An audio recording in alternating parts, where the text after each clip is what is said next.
Bueno, para este primer problema, dice, un objeto de 3 milímetros de altura se encuentra a 10 centímetros al frente de un espejo cóncavo. Entonces dibujamos el espejo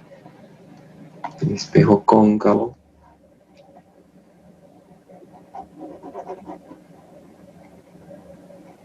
Sería cuando la parte que refleja es la parte interna. Esos son espejos cóncavos. Cuando la parte que refleja es la parte externa, se llama un espejo convexo.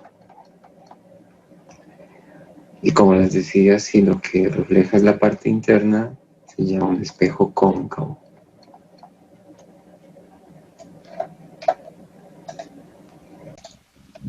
Bueno, entonces trazamos el eje del espejo, siempre pasa por el centro.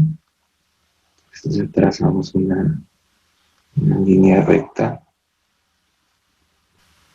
Entonces aquí tendremos el vértice del espejo. Por aquí tendremos el centro. Como vimos al inicio, yo hice una circunferencia y le quité la mitad, ¿no es cierto? Entonces esa circunferencia tiene el centro aquí. Entonces es un punto importante en los espejos esféricos. La mitad entre el centro y el vértice es un punto especial que se llama foco. Aquí queda el foco de un espejo esférico. Y como vamos a ver, tiene una particularidad especial este punto. Entonces el objeto de 3 milímetros de altura se encuentra a 10 centímetros de un espejo cóncavo, cuya distancia focal es de 6 centímetros. Entonces la distancia focal es esta distancia de aquí.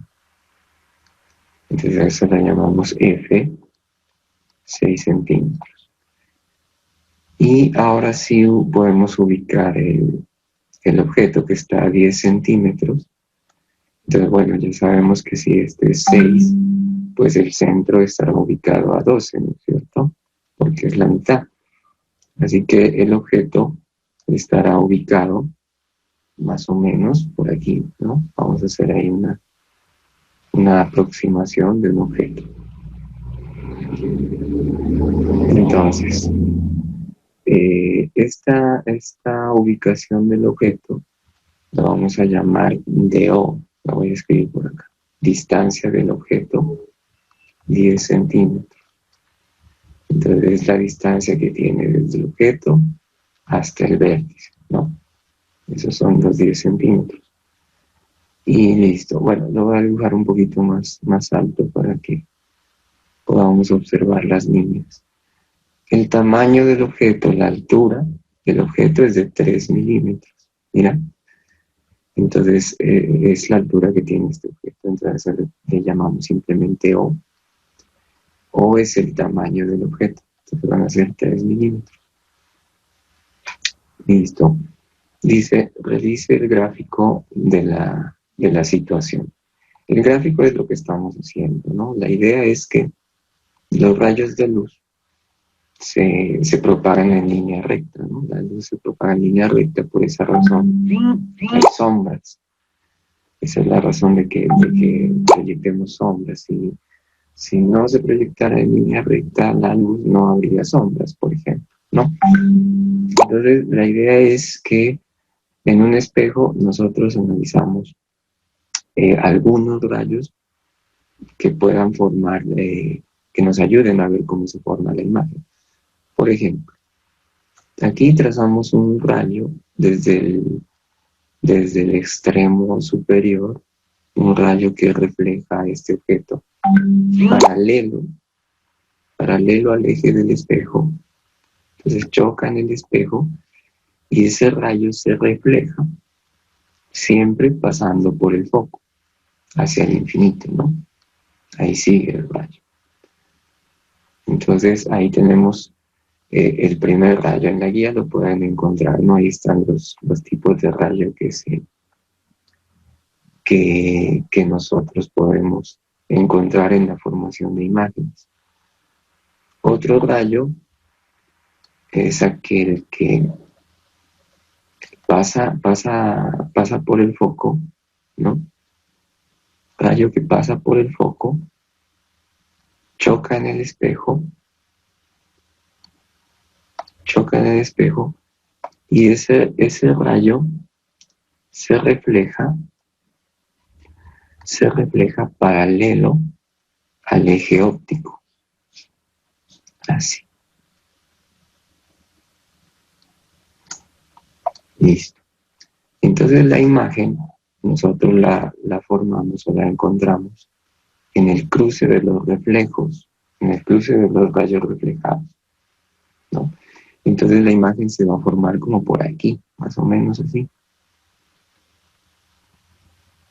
Ahí va a estar la imagen de ese objeto. Entonces este lo vamos a llamar I. Entonces la imagen está al revés, ¿no? La idea es que si el objeto, por ejemplo, tiene esta orientación así, ¿no? Tiene esta orientación. Entonces la imagen está en esta forma. Entonces decimos, es una característica de la imagen, ¿no? Es una imagen invertida. Está al revés. Además, decimos también que es una imagen real. Las imágenes reales siempre están del mismo lado de donde está el objeto. Las imágenes se forman al mismo lado. Cuando digo mismo lado me refiero a esto, ¿no? Todo esto que está acá es el campo de la imagen y del objeto en este caso, ¿no? Toda esa zona que está allí. Del otro lado sería la parte de acá atrás del espejo. Este sería el otro lado. Entonces cuando una imagen se forma del lado de atrás del espejo, del lado posterior, entonces esas imágenes se llaman virtuales. Esta sería virtual. Pero en este ejemplo obtenemos entonces una imagen del mismo lado del objeto. Entonces decimos es una imagen real. Es una imagen que está invertida y al parecer, según la construcción que hemos hecho, es un poco más grande, ¿no es cierto? Entonces es de mayor tamaño. Ahora vamos a calcular esto, ¿no? Entonces, estas tres características siempre tocan o hay que identificar en una imagen, en la formación de una imagen. Entonces, ¿qué tipo de imagen se obtiene en este espejo? Se obtiene una imagen invertida, real y de mayor tamaño, dice uno, ¿no? Esa es la idea con el literal A. Ese es un gráfico de la situación, ¿no? No solamente es el dibujo en sí, sino conocer estos rayos. No se olviden entonces rayo paralelo, se refleja y pasa por el foco. Rayo que pasa por el foco se refleja paralelo. Y también identificamos las tres características que tiene la imagen. Continuamos entonces. Ahora vamos a mirar el literal B. Dice, el cálculo de la posición de la imagen. ¿Dónde está la imagen? O sea, ¿a qué distancia está la imagen del vértice, del espejo? Esto es lo que nos preguntan, esa distancia. A esa distancia la llamamos DI, distancia de la imagen. Entonces tenemos que determinar DI. Listo, esta es una incógnita. Entonces en la guía les he dejado la información sobre las fórmulas que podemos utilizar. Entonces una de esas fórmulas dice 1 sobre DI más 1 sobre DO es igual a 1 sobre distancia focal. Entonces DI es nuestra incógnita, la dejamos aquí. Y al otro lado podemos pasar 1 sobre DO, que está positivo, lo pasamos a restar. Y podemos empezar a hacer el reemplazo. Entonces 1 sobre el foco. Entonces el foco lo habíamos escrito ya por aquí, pues la distancia focal es de 6 centímetros. Entonces colocaríamos aquí 6 centímetros menos 1 sobre DO, que son 10 centímetros. Hacemos el cálculo entonces de la operación en cruz. Multiplicamos esto así, queda 10 centímetros. Menos, multiplicamos esto así, quedan 6 centímetros. Y abajo multiplicamos así. Entonces tendríamos 6 por 10, 60 centímetros cuadrados. Después hacemos la operación. Pues 10 menos 6 serían 4. Y acá tendríamos 60 centímetros cuadrados. Luego, para ya determinar DI, hacemos simplemente un cambio, una inversión de la fracción. Entonces DI sobre 1, pues queda DI. Y aquí también hacemos el cambio de la fracción. Entonces sería 60 centímetros cuadrados sobre 4 centímetros. Cancelamos aquí uno de ellos y hacemos la división de 60 entre 4, ¿no es cierto? Serían 15 centímetros. Entonces la posición de la imagen es de 15 centímetros. Digamos que en el dibujo nos falla un poquito, ¿no? Debería darnos un poco más para acá. La imagen, a veces pues los trazos, el mismo tamaño del objeto que no tiene una medida pues, bien tomada. Hay unos errores en mediciones que llevan a esos pequeños errores en el dibujo, pero sí podemos dar nos podemos dar por bien servidos con el dibujo porque está muy, muy cercano a la posición en la que debe estar, ¿no? Distinto es si la imagen nos hubiese dado por aquí, ¿no? Eso sí sería un error grave, muy lejos, o nos hubiese dado una cosa por acá, demasiado lejos, ¿no? Entonces, no, después de que esté muy, muy cerca de la posición, ya podemos considerar como bueno el dibujo. ¿Listo? Entonces ahí tenemos D, que es el cálculo de la posición de la imagen. Ahora vamos con otro literal. El cálculo de la altura, dice. Cálculo de la altura de la imagen. O sea, el tamaño de la imagen. Entonces, así como llamamos O al tamaño del objeto, vamos a llamar I al tamaño de la imagen, que no lo conocemos. Entonces, en la guía también tenemos una fórmula, ¿no es cierto? Entonces, en la fórmula decimos que el tamaño de la imagen dividida entre el tamaño del objeto es igual a menos la distancia de la imagen sobre la distancia del objeto.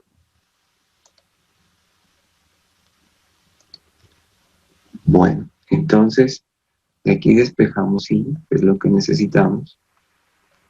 Entonces obtendríamos menos de I. Este O que está dividiendo, lo paso aquí a multiplicar por O. Y abajo sigue dando de O. Ese es el despeje para I. Ahora reemplazamos. Entonces quedaría de I, que acabamos de encontrar, es de 15 centímetros, multiplicado por el tamaño del objeto, que son 3 milímetros, y los 3 milímetros son 0,3 centímetros para que quede en la misma unidad. Y luego dividimos todo entre DO. DO son 10 centímetros. Entonces hacemos ese cálculo, ¿no? Multiplicamos 15 por 0,3. Eso nos da 4,5. Entonces menos 4,5. Aquí son centímetros por centímetros, centímetros cuadrados. Abajo quedan 10 centímetros. cancelamos aquí la unidad, y dividir entre 10 es correr la coma, un espacio, y queda entonces 0.45 centímetros, que equivale, o es lo mismo que 4.5 milímetros. Ese es el tamaño de la imagen. Pero ustedes dirán, bueno, pues un tamaño nunca es negativo, ¿no? El tamaño de un objeto cualquiera nunca es negativo, ¿no? Siempre es el valor absoluto, o sea, positivo. Este menos, lo que significa es que la imagen está invertida. Por eso nos da ese menos. Entonces, bien, podríamos decir en nuestra respuesta, sin ser tan matemáticos, sino más bien interpretando la situación, la imagen es 4.5 milímetros de alta, ¿no? Tiene una altura de 4.5 milímetros. Miren que el objeto tiene 3 milímetros. Entonces la imagen es más grande, lo que habíamos dicho, ¿no? Entonces de mayor tamaño aquí. Con el cálculo podemos ratificar esto que habíamos observado aquí en el dibujo. Ya podemos asegurar que sí, que la imagen es más grande, ¿no? Listo, ahí tenemos el literal C. Ahora vamos con el D, que dice el D. Cálculo del índice de magnificación de la imagen o amplificación de la imagen, ¿no? Esto se llama N, magnificación o amplificación de la imagen. Y entonces N, que también está en su guía, la fórmula, se calcula como el cociente entre el tamaño de la imagen y el tamaño del objeto. Entonces simplemente colocamos tamaño de la imagen, 4.5 milímetros, lo dividimos entre el tamaño del objeto, que son 3 milímetros, la unidad se cancela, y entonces al hacer esta división obtenemos 1.5. Entonces decimos M vale 1.5. ¿Qué quiere decir esto? Que la imagen está amplificada 1.5 veces el tamaño del objeto. La imagen es 1.5 veces más grande que el objeto. Para eso se usa este índice de magnificación, para decir o ver la relación que hay entre el tamaño de la imagen y el tamaño del objeto. ¿Cuántas veces fue amplificada o reducida una imagen, ¿no? Entonces aquí digo amplificada porque el número es mayor que 1. Pero si hubiese dado 0,5, entonces decíamos, no, la imagen es la mitad del objeto, ¿no? Por ejemplo, tiene un tamaño igual a la mitad del objeto, es más pequeño. Pero en este caso, este índice, inclusive esto, todavía ratifica más esto que está aquí, ¿no? Mayor tamaño. Y descripción de la imagen, aunque lo hemos dejado aquí al final, pues en realidad es esto, ¿no? Son estas tres cosas que están aquí, que hicimos al inicio. Eso es todo para este primer punto.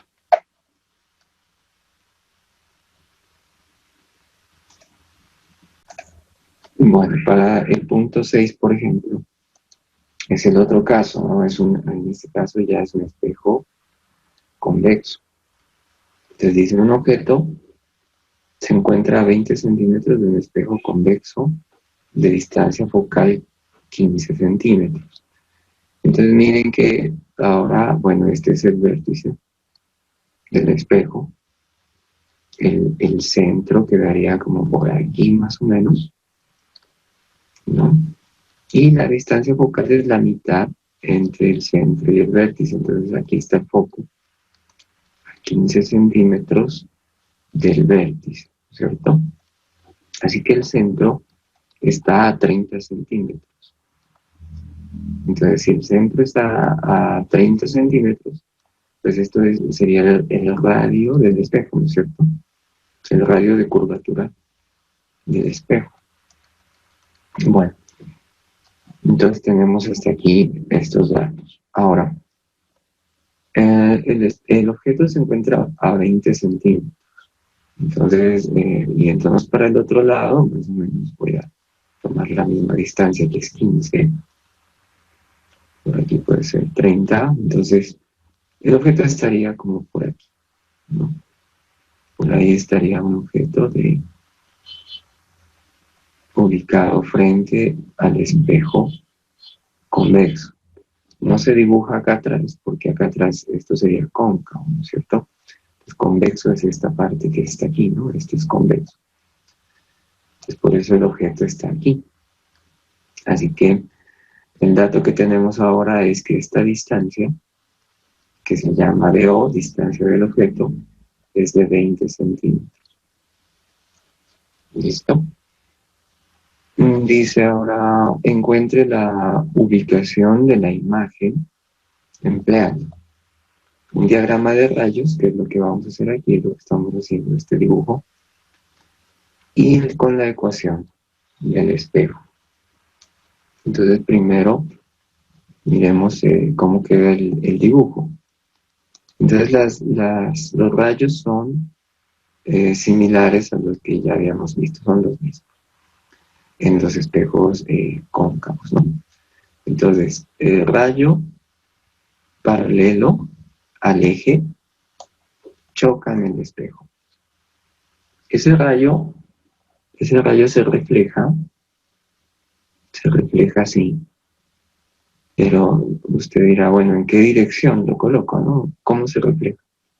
Se refleja de tal forma que la prolongación del rayo hacia atrás pase por el foco, ¿no? Más o menos. Entonces esto que estoy dibujando acá, atrás del espejo, esto es imaginario, ¿no? Esto es imaginario, esto no. Es como si el rayo traspasara el espejo, ¿no? Pues eso no sucede. Pero es la imaginación que tenemos para continuar con el rayo hacia atrás del espejo, ¿no? No se olviden esto que está aquí. Esta es la parte de atrás del espejo, ¿no? Y esto es como lo de adelante, esto que está aquí, ¿no? Entonces, la idea es esta, ¿no? Bueno, aquí al dibujo. Entonces decimos, el rayo que incide así, el rayo incide y choca aquí en el espejo, ese rayo se refleja por aquí. Pero esa dirección debe cumplir con esto, de que su prolongación hacia atrás pase por el foco del espejo. Ese es el primer rayo. Y el segundo rayo que vamos a formar aquí sería de que el rayo que pase por el foco, así como hicimos en el otro, ¿no? Entonces, el rayo que pasa por el foco, lo voy a dibujar hasta acá. Pero ya sabemos que lo de acá atrás es imaginario. Entonces esto no, esto va punteado aquí porque eso indica que es como si el rayo siguiera, ¿no? Como si el rayo siguiera hacia atrás. Pero en realidad no sigue, es imaginario. Entonces, un rayo que pase por el foco, su dirección apunta al foco que está atrás. Entonces, ese rayo choca aquí en el espejo, en este punto, y se refleja paralelo a la superficie, perdón, al eje del espejo, paralelo al eje del espejo. Entonces, por ahí se refleja, ¿no? Ahora, lo que tengo que terminar aquí es de la prolongación de este reflejo hacia atrás. Entonces, me imagino que este rayo va hacia atrás. Y también pues lo hacemos punteado, ¿no es cierto? Es punteado porque pues acá es nuestra imaginación la que estamos usando para esto. Entonces, esos son los rayos. Bueno, entonces nosotros tenemos que buscar ahora los rayos reflejados. Entonces, el primer rayo reflejado es este, ¿de acuerdo? Y el segundo rayo reflejado es este que está aquí. Este es el segundo. Entonces, si miramos hacia el lado de adelante que dijimos, pues este rayo se va así hacia el infinito y nunca se corta con el otro reflejo que es este. No se cortan en este lado, pero sí se cortan atrás. Las líneas imaginarias de atrás se cortan aquí. Entonces aquí es donde se forma la imagen, aquí. En el corte de las prolongaciones de los rayos reflejados. Entonces esta es la imagen. No, ahí se me quedó el dato borrado del foco, aquí está el foco. Entonces ahí tengo la imagen. Ya hice el diagrama de rayos. Entonces, ¿qué características tiene esta imagen? Entonces, primero, que es una imagen que está derecha, no está invertida. Está en la misma dirección que el objeto, ¿no? Acá está el objeto. ¿Y qué otra cosa? Está más pequeña, ¿no es cierto? Podemos notar que está más pequeña. Coloquémosle así, más pequeña que el objeto. Y también podemos notar que está atrás, está al otro lado del espejo. Entonces esa imagen se llama virtual. No es real, es una imagen virtual. Entonces con esto ya podemos dar las tres características de la imagen. Una imagen que se forma con este espejo esférico. Ahora, nosotros queremos encontrar la ubicación. Ya la encontramos de manera gráfica, pero no sabemos bien cuál es la distancia de aquí a aquí, ¿no es cierto? ¿Cuál es de I? Entonces eso es lo que vamos a calcular ahora. Entonces aplicamos la fórmula. 1 sobre DI más 1 sobre DO es igual a 1 sobre foco. Entonces miremos a ver qué obtenemos para DI. Entonces 1 sobre DI es igual a 1 sobre foco menos 1 sobre DO. Listo, entonces vamos a hacer el reemplazo. Pero vamos a tener en cuenta algo, miren. El foco está a 15 centímetros. La distancia focal es 15 centímetros, pero resulta que esa distancia focal está atrás, ¿no es cierto? Está atrás del espejo. Entonces, como está atrás del espejo, colocamos aquí negativo. Menos 15 centímetros. Sigue la fórmula menos 1 sobre DO. DO está adelante del espejo, entonces DO es positivo, entonces colocamos aquí 20 centímetros. Miren, entonces en esta fórmula siempre es importante esos signos, ¿no? Dependiendo de que si está atrás o si está adelante, la imagen o el objeto, ¿no es cierto? Normalmente, pues el objeto siempre está adelante, ¿no? Porque si no, pues, como refleja, ¿no? Entonces esa DO siempre va a ser positiva. Bueno, sigamos con el cálculo. Sería 1 sobre DI es igual a, hacemos otra vez la resta aquí en cruz, multiplicamos estos dos, que da 20 centímetros, menos este menos que está aquí, multiplicamos estos dos, y eso es menos 15. Y ahora dividimos entre la multiplicación de estos dos, que sería menos 15 por 2 es 30 y un cerito más, y serían centímetros cuadrados. Luego tendríamos 1 sobre DI es igual a, ya sabemos, menos menos es más.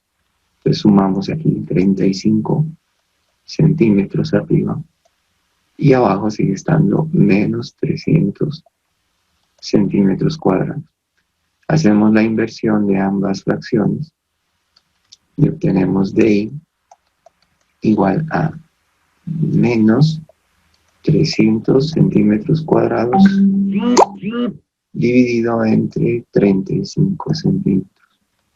Cancelamos aquí uno de ellos y hacemos la división. Entonces la división de 300 entre 35 nos da 8.57 centímetros negativo, ¿no? Negativo, y ya tenemos DI. Entonces, conclusión, DI menos 8.57 centímetros. Entonces nos ubicamos en el gráfico y miramos si eso es cierto. Entonces ya sabíamos que aquí es 15, ¿no? Aquí estaba el foco. Lo habíamos ubicado, entonces está antes del foco, está bien. Está bien, pues ahí estamos, ¿no? Aproximándonos. Y además es negativo, que DI es negativo, quiere decir entonces que está atrás. Este DI negativo nos dice que la imagen es virtual, por ejemplo. Cuando DI es negativo, siempre la imagen es virtual. ¿Por qué? Porque está al otro lado del espejo. El menos significa que está atrás, al otro lado del espejo. No. Eso sería para el punto número 6.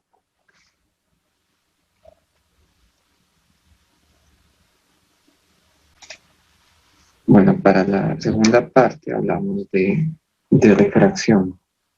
Entonces la refracción es un fenómeno que tiene que ver con el cambio de velocidad de la luz.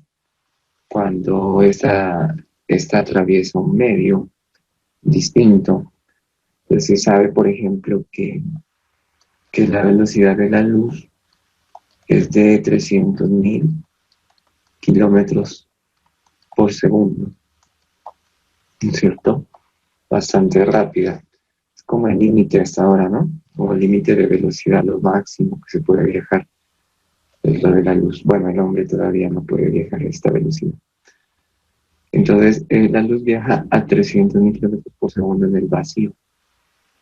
Pero esa velocidad cambia según el medio, ¿no? Por ejemplo, aquí tenemos en este ejercicio, dice, calcular el índice de refracción de una sustancia tal que un rayo luminoso que incide con un ángulo de 37 grados se refracta formando otro de 43.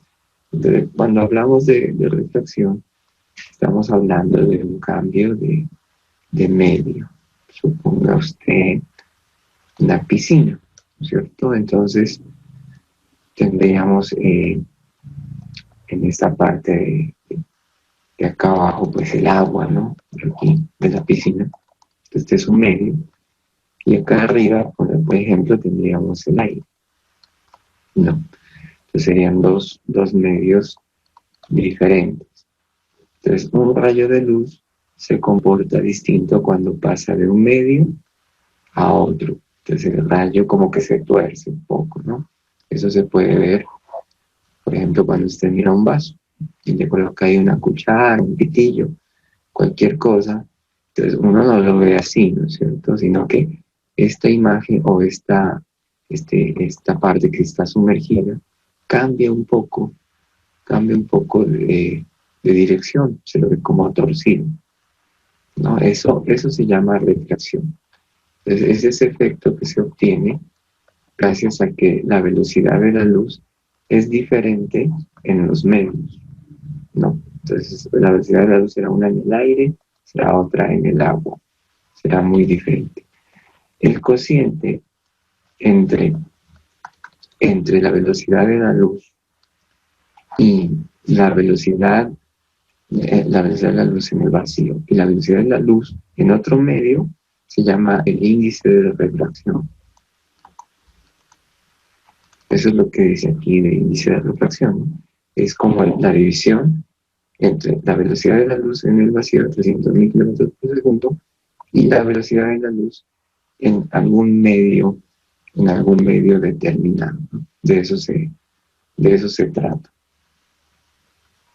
Por ejemplo, miren, ¿no? Antes de continuar con el ejercicio hablando de índices de refracción, entonces ya sabemos que se calcula así. Por ejemplo, si un rayo de luz pasa del vacío al vidrio, por ejemplo. Entonces, en el vidrio, la velocidad de la luz es más o menos 197.232 kilómetros por segundo. Miren, entonces siempre hay un cambio, ¿no? Baja la luz porque, la velocidad, perdón, de la luz, porque en el vacío es 300.000 kilómetros por segundo. Entonces siempre hay, ¿no? Es considerable el cambio. Entonces para calcular el índice, dividimos esos dos números, dividimos 300.000 entre la velocidad de la luz en el vidrio, que es 197.232, y obtenemos 1.52. Y ya, entonces decimos, este es el índice de refracción del vidrio, por ejemplo, ¿no? Aunque hay distintos tipos de vidrio, pero digamos que tomamos un vidrio común, ¿no? Donde la velocidad se comporta de esta forma. Listo, eso es un índice de refracción, ¿no? Así se calcula este factor. Por ejemplo, en el aire, ¿no? En el aire, porque una cosa es el vacío, otra cosa es el aire, ¿no? Entonces, por ejemplo, el índice de refracción en el aire, pues también, ¿no? También ocurre la velocidad en el aire,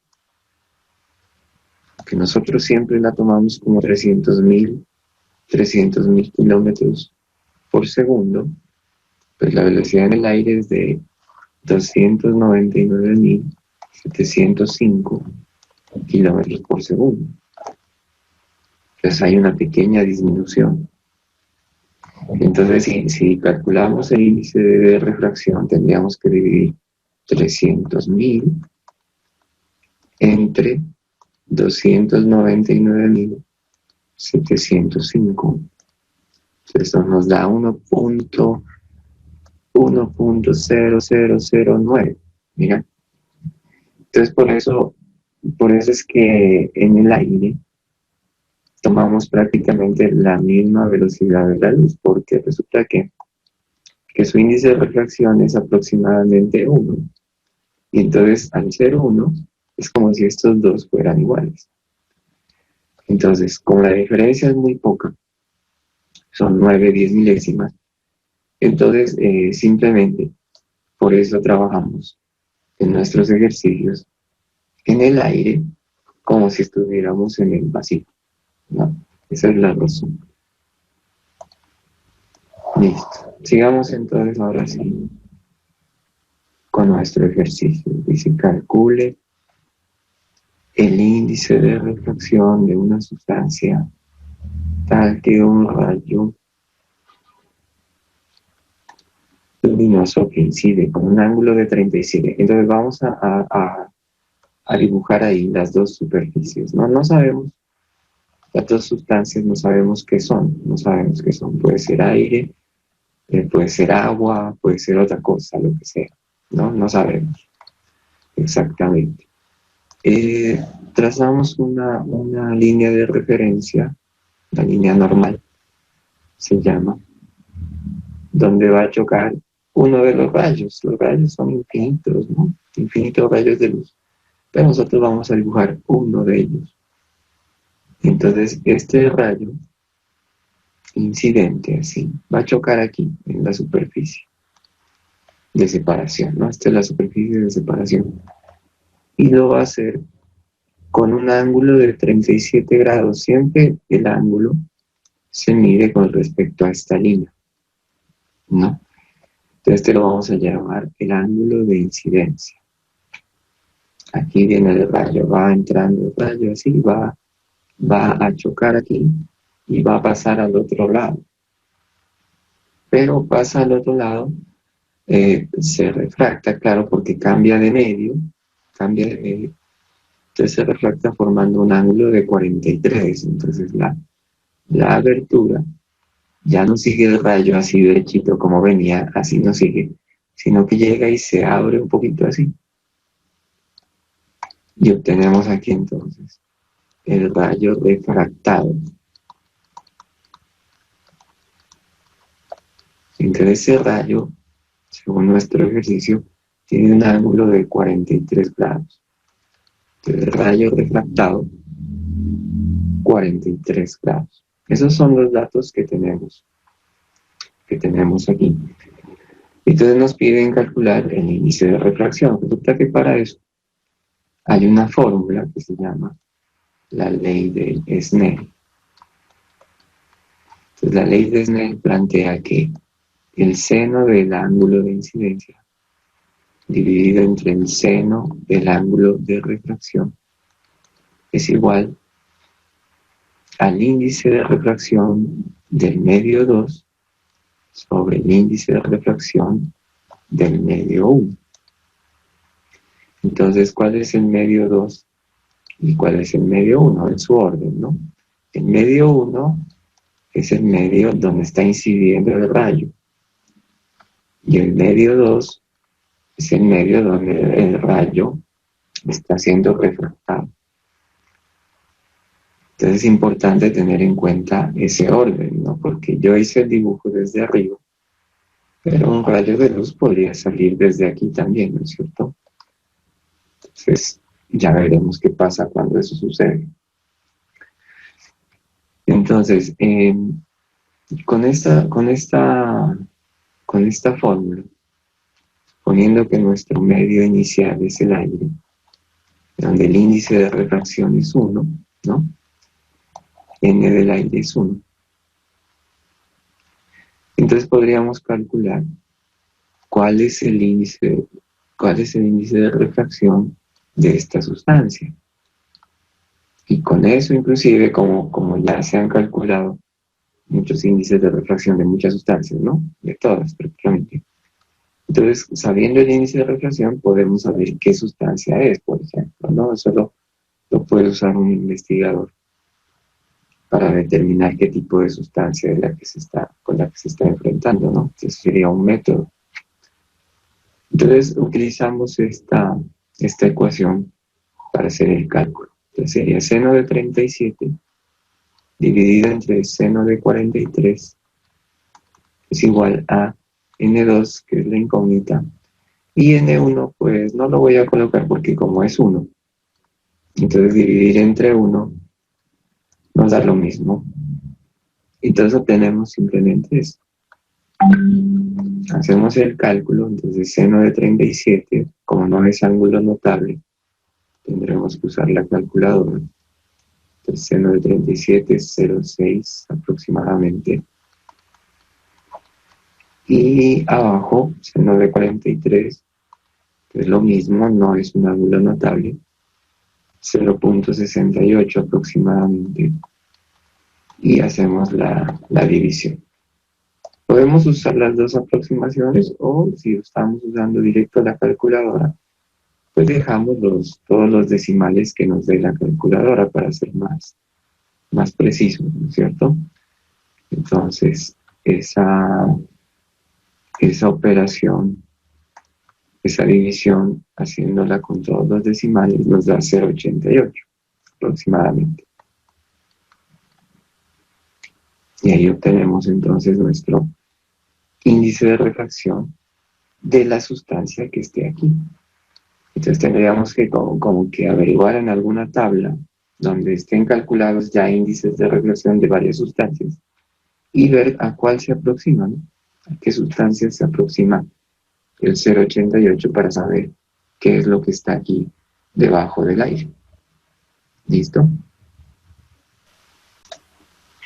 Veamos otro ejemplo. Dice, ¿cuál será el ángulo de incidencia que se forma si el rayo de luz se refracta bajo un ángulo de 35 grados en una sustancia de índice de refracción 1.2? Entonces, dibujamos la superficie de separación de las sustancias. Entonces, colocamos la sustancia 2, bueno, coloquémosla abajo, aquí, N2. La sustancia 2 tiene índice 1.2 Acá estará la N1. Normalmente cuando no habla de N1, no habla del medio 1, normalmente tomamos siempre el aire, ¿no? Entonces es como un rayo que está incidiendo ahí en la superficie. Este es el rayo que incide. Y luego este rayo se refracta. Voy a dibujar un poco menos inclinado. Entonces incide así. Y el rayo se refracta porque cambia de medio, ¿no es cierto? Cambia la velocidad de la luz, entonces el rayo sufre esa alteración. Entonces, la idea es que es esa, ¿no? De que ese rayo pues, viene normalmente del aire. Cuando no nos referimos al medio 1, siempre nos tomamos como referencia al aire. Trazamos ahí nuestra línea normal para poder medir los ángulos, ¿no? El ángulo de incidencia y el ángulo de refracción. Bueno, entonces aquí, por ejemplo, no conocemos el ángulo de incidencia. Dice, ¿cuál será el ángulo de incidencia? Entonces, esta no lo conocemos.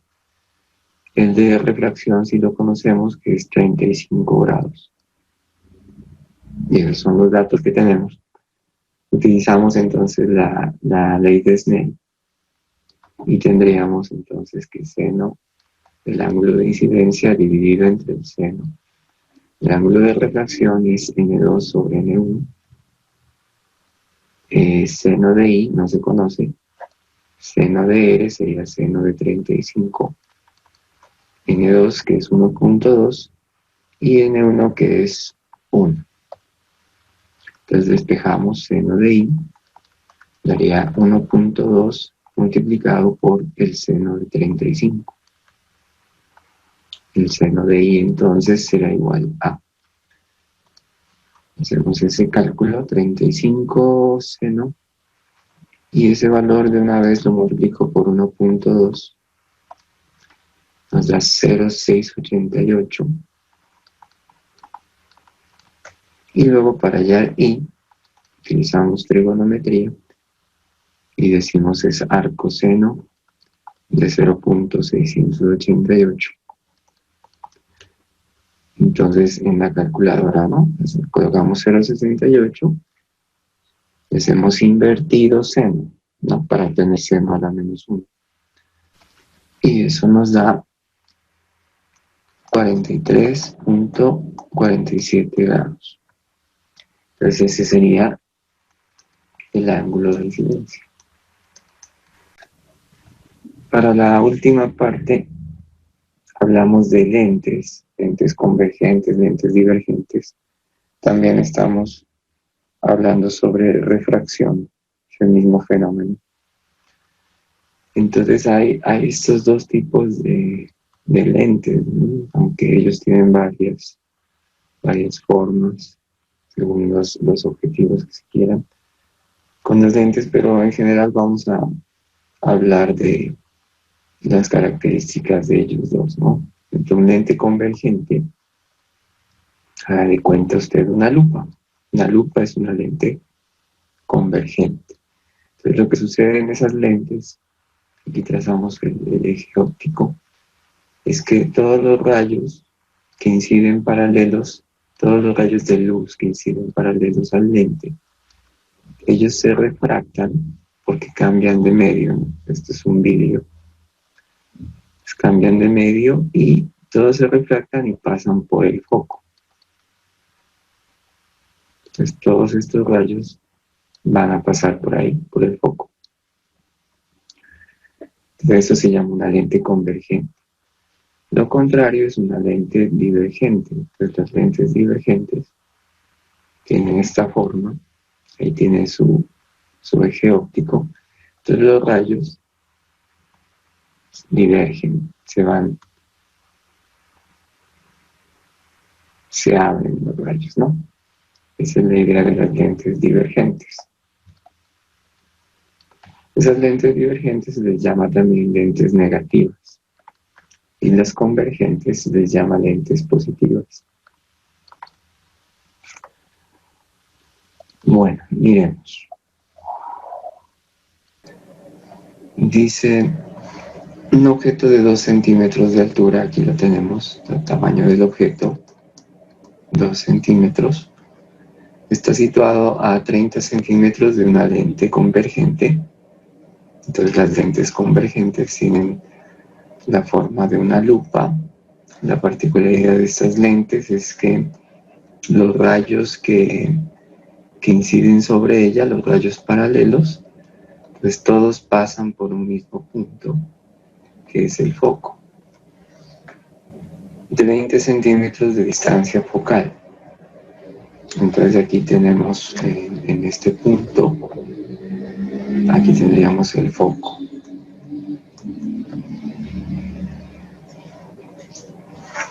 Calcule la posición y el tamaño de la imagen. La posición de la imagen es D, el tamaño de la imagen es I. Entonces tenemos que calcular estas dos cosas, ¿no? Podemos hacer el gráfico para orientarnos. Este es un gráfico elaborado en GeoGebra para que los rayos nos queden un poco más precisos. Por ejemplo, hay un rayo que incide sobre el lente, aquí, paralelo al eje óptico. Entonces, este rayo se refracta, pasando por el foco.